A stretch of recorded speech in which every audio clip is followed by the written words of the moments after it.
Lynne Verrall, the iconic British actress whose portrayal of the complex and memorable character Geraldine Spellman in the long-running soap opera Coronation Street captured the hearts of millions, has sadly left this world at the age of 76. Her passing marks not just the end of a remarkable career that spanned decades of captivating performances, but also the conclusion of a life lived with profound courage, infectious humor, and an unyielding passion for her craft. Verrall's journey was one of resilience, marked by her fearless embrace of diverse roles that showcased her versatility as an artist, and her final years were a testament to the human spirit's ability to shine brightly even in the shadow of a devastating illness. Born into a world where the stage and screen called to those with a spark of creativity, Verrall's early life was infused with the rhythms of theater and storytelling. From a young age, she was drawn to the magic of performance, spending countless hours in local drama groups, honing her skills and discovering the power of words to evoke emotion.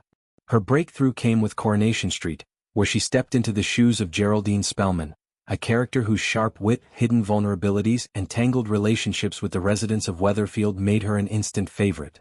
Verrall brought a depth to Geraldine that went beyond the script. Her nuanced expressions and timing turned everyday dialogues into moments of raw, relatable drama.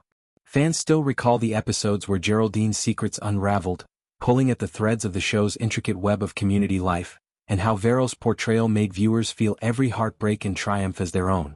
But Verrall's talents extended far beyond the cobbled streets of Salford. Her career was a tapestry woven with threads from various genres, each role adding another layer to her reputation as a chameleon of the screen.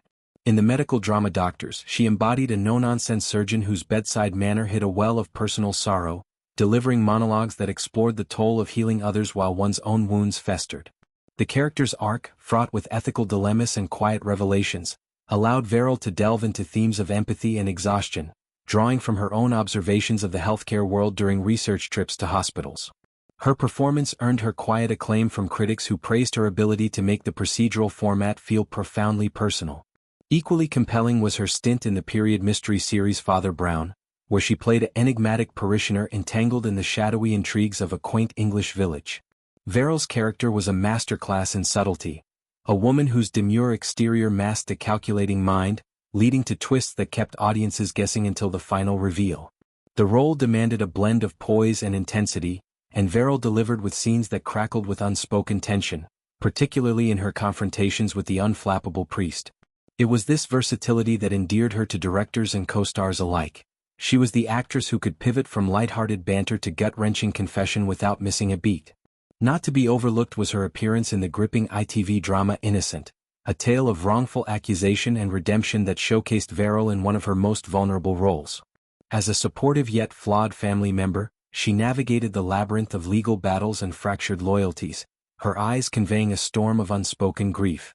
The series, with its taut pacing and moral ambiguities, provided Verrall the canvas to paint a portrait of quiet strength, and her chemistry with the lead actors elevated the ensemble to new heights. Throughout her career, Verrall was known for her collaborative spirit on set, often mentoring younger performers and insisting on script readings that fostered deeper connections among the cast. Her advice to aspiring actors was simple yet profound: dive in with your whole self because half measures make for shallow waters. As the years progressed, Verrall's personal life intertwined with her professional one in ways that added richness to her public persona. She was a voracious reader of classic literature, often citing Jane Austen and Charles Dickens as influences on her approach to character development. Off-screen, she was an advocate for the arts and education, volunteering at community theaters and speaking at schools about the transformative power of storytelling. Her home in the English countryside became a haven for fellow creatives, where evenings were spent debating plot twists over glasses of wine, laughter echoing long into the night. Verrall's friendships were the stuff of legend, deep, loyal bonds forged in the trenches of late-night rehearsals and opening night nerves. Yet, it was in 2023 that Verrall's life took a turn toward unimaginable challenge. While wrapping up her work on the indie film Greek Salad, a light-hearted yet poignant exploration of expatriate life in the Mediterranean, she received a diagnosis that would test the very core of her resilience: motor neuron disease, or MND as it's commonly known. This progressive neurological disorder, which attacks the cells controlling voluntary muscles, brought with it a cascade of physical limitations that crept in slowly at first. A slight tremor in her hand during a scene, a hesitation in her stride off camera. But Verrall, true to form, refused to let it define her narrative. She continued filming, adapting with the same ingenuity she brought to her roles, using voice modulation techniques to mask early speech changes and drawing on her theater training for mobility aids disguised as props. The progression of MND is as individual as the people it affects, but for Verrall, it manifested in ways that challenged her independence while sharpening her appreciation for the subtleties of life.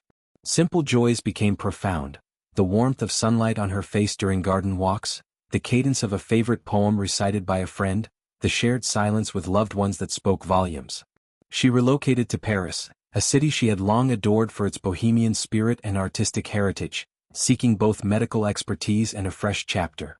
There, amid the Seine's gentle flow and the Eiffel Tower's distant glow, she surrounded herself with a circle of supporters who mirrored her zest for living fully.